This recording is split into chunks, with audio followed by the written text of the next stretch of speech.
કેવાવાયાને વાદળ ઉમટ્યા એ ગોકુળમાં ટહુકા મોર મળવા આવો સુંદર વર્ષામળિયા તમે મળવા તે નાવો શા માટે તમે નો આવો તો નંદજીની આણ મળવા આવો સુંદર વર્ષામળિયા.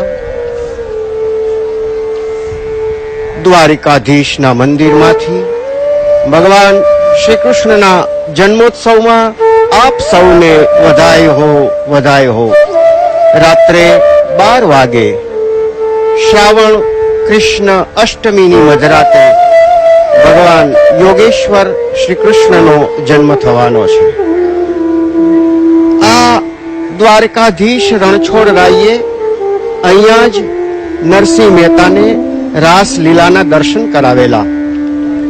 શામળશા શેઠ બની અને નરસિંહની હુંડી સ્વીકારનાર શામળિયો ડાકોરના વજેસંગ બોડાણાનો આરાધ્ય દેવ બની ગયેલો. દર વર્ષે બોડાણો દ્વારકા આવે.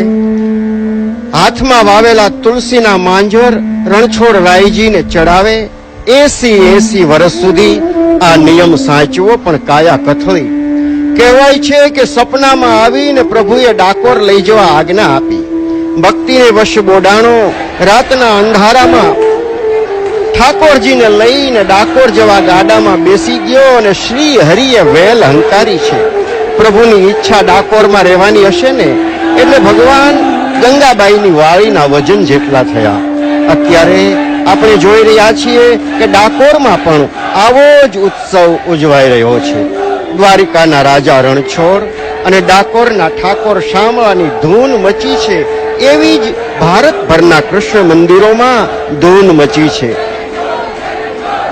જ્યાં નાત જાત, સ્ત્રી પુરુષ, ઊંચા નીચા કે નાના મોટાના ભેદભાવ નથી. સૌના મનમાં, સૌના અંતરમાં એક જ વિચાર, એક જ ખ્યાલ, એક જ તમન્ના, એક જ જિજ્ઞાસા અને એક જ ઉત્કંઠા વ્યાપી રહી છે કે ભગવાન દ્વારિકાનાથનો જન્મ ક્યારે થશે. શરીરની હાજરી કોઈને પ્રતીક નથી થતા. નિજ મંદિરના દ્વાર